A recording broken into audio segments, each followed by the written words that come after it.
तौसी। तौसी और सपेरे की बेटी। यह मेरे जीवन का पकड़ा हुआ कैरत जाति का सबसे जहरीला नाग है। इसकी खास विशेषता मैं बता सकती हूँ। आप सांपों के बारे में जानती हैं मेम साहब? यह इतना जहरीला है कि इसके शिकार को तड़पने का भी टाइम नहीं मिलता। फिर तो आप जानती होंगी कि इस सांप की कीमत 10,000 से कम नहीं है। मैं 5,000 से 1 फुटी कौड़ी ज्यादा नहीं दूंगा।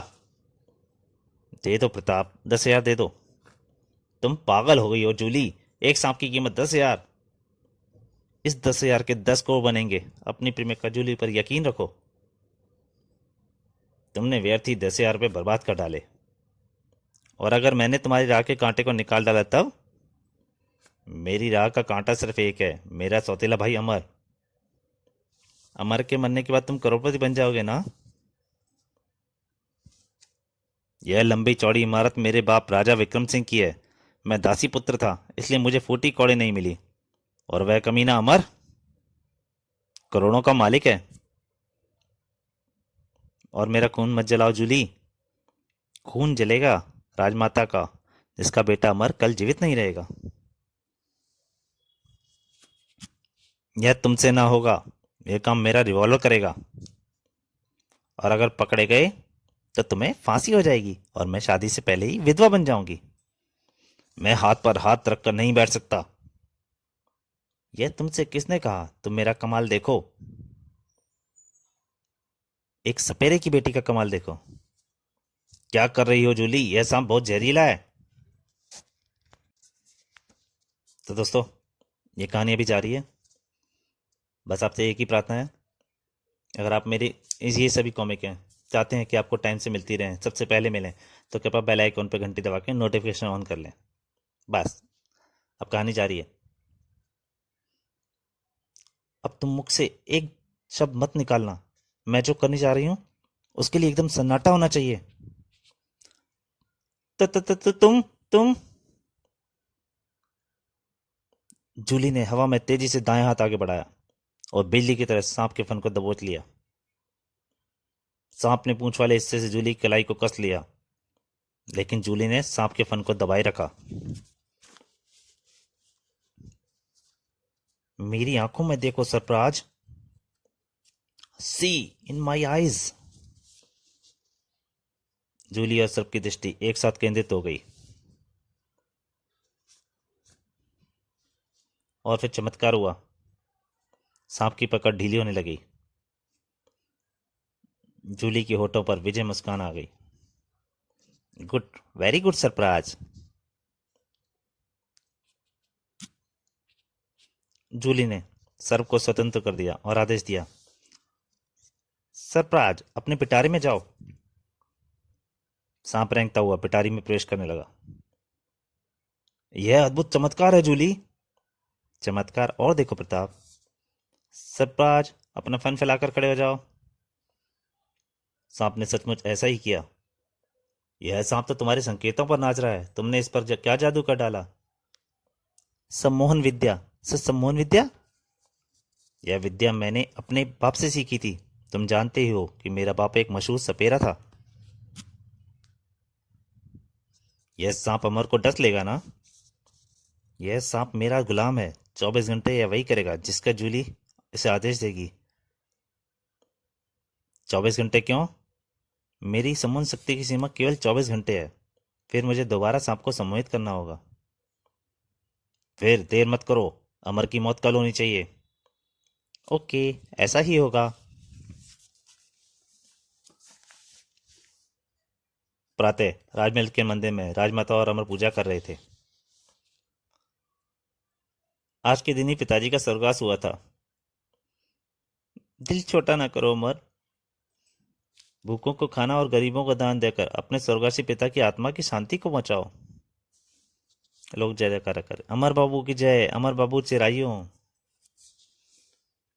वहीं मंदिर की खंबे की ओट में जूली और प्रताप। अमर बाबू चिरायु नहीं, स्वर्गवासी होने वाले हैं। जूली ने पिटारी का मुंह खोल दिया। सरप्राज, यह रुमाल अच्छी तरह सूंघ लो। तुम्हें इस रुमाल के स्वामी को डसना है। किक। Now go. और सांप ने जाकर डस लिया। हाय, क्या हुआ अमर? सांप सांप सांप! सब लोग एक साथ चिल्ला पड़े। मम्मा, क्या हुआ मेरे लाल? मम्मा, नहीं नहीं, तू नहीं मर सकता मेरे लाल।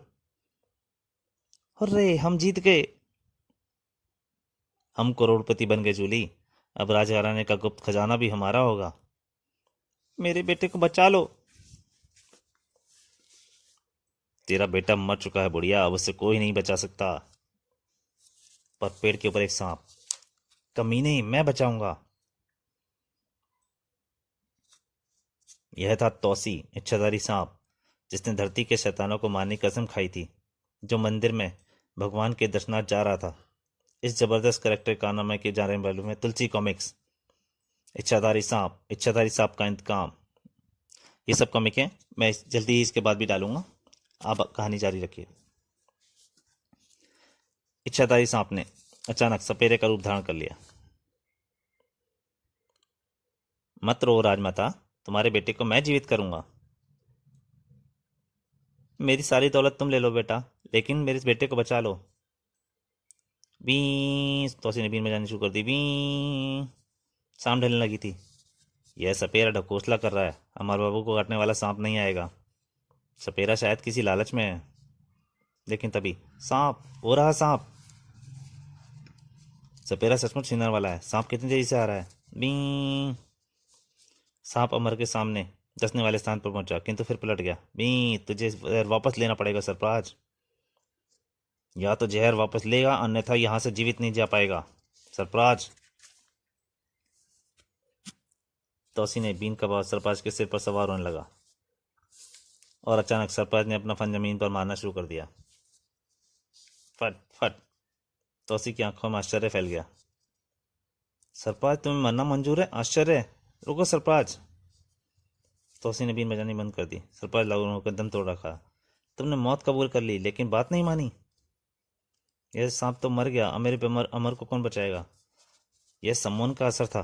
इसे मरना मंजूर था, लेकिन इसने अपने मालिक के आदेश की अवहेलना नहीं की। अब क्या होगा मेरा बेटा? अब तो एक ही इलाज है, अमर बाबू को लाश नदी में बहा दीजिए। नहीं नहीं, ईश्वर ने चाहा तो पानी के अभाव से सर्प का जहर समाप्त हो सकता है। धार्मिक रीति रिवाज के अनुसार अमर की लाश को नदी में बहा दिया गया।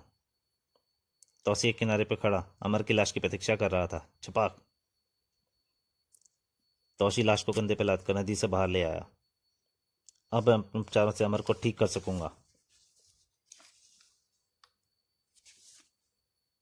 और जब तक अमर बाबू ठीक होंगे, मैं इन्हें, इनके तथा राजमाता के दुश्मनों को जीवित नहीं छोड़ूंगा। लेकिन अमर के बिना राजमाता सुरक्षित कहाँ रह पाएंगी? ठीक है, जब तक अमर बाबू ठीक नहीं हो जाते, अमर बनकर राजमाता के पास रहूंगा। अमर की मौत के बाद स्वर्गवासी राजा विक्रम सिंह की वसीयत के अनुसार प्रताप उनकी संपत्ति का मालिक बन चुका था। उस दिन राजमहल में पार्टी आयोजित थी। राजमहल में ऐसी शानदार पार्टी आपने ही दी है Pratap Babu. Thank you Rai Bahadur. Cheers! तुम पार्टी छोड़कर कहाँ चली गई थी जूली? उस बूढ़ी राजमाता के पास। बताया उसने पुरखों का खजाने को पता। देखने में बढ़िया है, किंतु 6 दिन से भूखा रहने के बाद भी मुख से ना ही निकलती है। उसकी नाक को मेरा हंटर हमें बदलेगा। सड़ाक! हाय, बता दे बुढ़िया, खजाना कहाँ है? मैं बताता हूँ। धड़ाक! तोसी अमर के रूप में आ गया था। अमर बाबू, तो तुम जिंदा हो? अमर मेरा बेटा, तो तूने मेरी माँ को भूखा रखा, मैं तुझे जीवित नहीं छोड़ूंगा। यशुम! ढाक धाड़ आहे!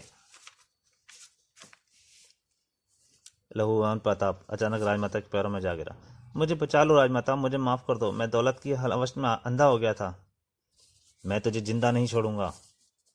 नहीं, इसे इसके किए की सजा मिल चुकी है। इसके शरीर में मेरे स्वर्गवासी पति का खून है, इसे माफ कर दो। लेकिन राजमाता के लिए यह खुशी का क्रम है कि उसका बेटा आज जीवित है। तुम महान हो राजमाता। उधर प्रताप के कमरे में। आह, बहुत मारा कमीने ने, बहुत दर्द हो रहा है प्रताप। मेरे जख्मों पर नमक मत छिड़को। तुम क्या तो कहती थी कि सरपाज के काटने का दमा जीवित नहीं रहेगा। मुझे तो अभी तक यकीन नहीं आ रहा कि अमर जिंदा है। तो क्या वह अमर का भूत है? मुझे इस अमर पर शरीर में विचित्र सी गंध महसूस हो रही थी। पहले वाला अमर लड़ाई के दाव पेचों में इस कदर माहिर नहीं था। इसी की हरकत निगाह नहीं चाहिए। निगाह रखो तुम, मैं निगाह रखूंगा अपनी पिस्तौल से जो कल इसे जिंदा नहीं छोड़ेगी। राजमाता अमर रूपी तवसी को खाना खिला रही थी। तू रो रहा है बेटा? यही तो तू थी माँ, और तेरी जिद के कारण मैंने उस कमीने को जीवित छोड़ दिया। प्रताप सौतेला सही, किंतु तेरा भाई है, वह जीवित रहे इसी काम मैंने उसे खजाने का पता नहीं बताया था। क्या कह रही हो राजमाता? खजाने का पता मिलते ही प्रताप करोड़पति बन जाता? नहीं, यह एक राज है। खजाने में एक सांप है, cobra king. Cobra king? Cobra king से जहरीला नाग तो इस दुनिया में नहीं। वह हमारा कुलदेवता है, वही खजाने की रक्षक भी है। हमारे घराने खजाने की रीतो रिवाज के मुताबिक घर की बहू हर नागपंचमी को इस घर के वारिस के साथ कोबरा किंग नामक कुलदेवता की दूध पिलाने जाती है। तुझे यह सब इसलिए याद नहीं कि ऐसा केवल वारिस के बाल्यकाल की 5 वर्ष की उम्र तक किया जाता है। तो क्या कोबरा किंग मुझे पहचानता है? तो दोस्तों, इस कॉमिक का ये भाग यहीं तक। इसके अगले और अंतिम भाग में आपके साथ जल्दी ही हाजिर होऊंगा। तब तक के लिए नमस्कार।